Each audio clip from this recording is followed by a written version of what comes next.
soo maray hooyoy macaan intan.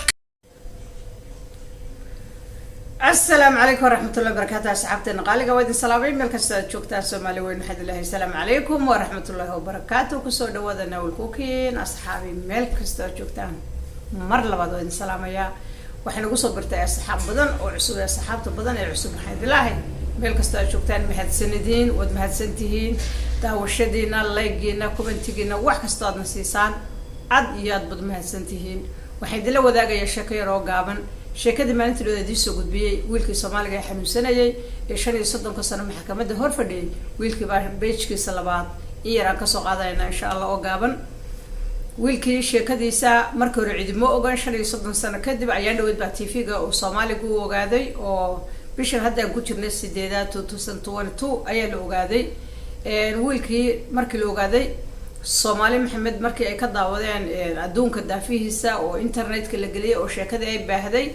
alxamdulillah dad badan oo isjecel oo ilaahay khayr ha siiye aad isugu kalsoon isjecel baan nahay ninkii waa loo gurmaday dhakhtarka la geeyay timiin baa laga soo xiiray jawaanku sitay baa laga dhigo laga tuuray cunto la siiyay ma sha Allah waa loo soo maydhay dad baa loo xil saaray alxamdulillah rabbil caalamiin waxa laga dhigay qof caadi ah dhakhtarka la geeyay dhakhtarka xanuunka baa la geeyay waxa loo geeyay ninka Soomaaliga oo la yiraahdo Dr. Xabeeb ee caanka ee Muqdisho jooga baa loo geeyay Soomaaliba u gurmatay waxa lagu yiri ninkaas wixii qarash ku baxana Dr. Xabeeb inta badan wuxuu yiraahaa dadka lacag la'aan ku daweeyaa laakiin wixii qarash ku baxaa sidiisaba ninkaas loo xil saaro waxa la yiri Soomaali Maxamed baa ka fiirato anaga bixinayna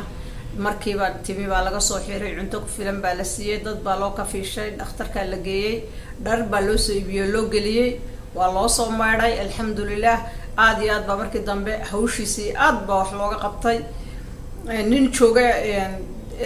Soomaaliya oo kale dunida daafeeda joogan ma garanay meesha joogo ayaa warka lagu soo gudbiyay oo yidhaana ka fiilo qaadanaya inta naftiisa ka hadhay noloshiisa aniga ma garanaysa kafaala qaatay marka alxamdulillah waxaan nahay dad isjecel oo aad iyo aad isugu gurmada markay hawle timaado Soomaali Maxamedna aad iyo aad baan u soo dhaweynaya inay saas isugu gurmadaan kulligiin baa wad mahadsantihiin wallahi anagu shakhsi baan marka aan qof dhibaataysan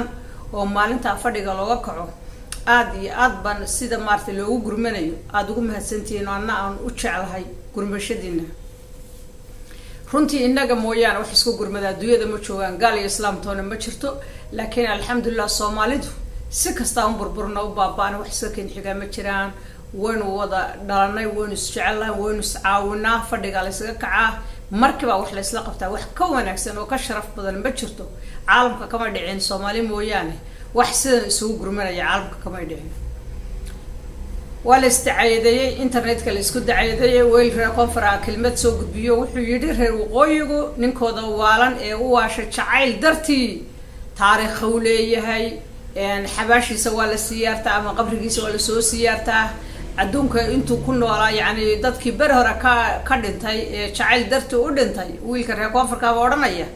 reer waqooyigu qofkooda u dhintaa jacaylka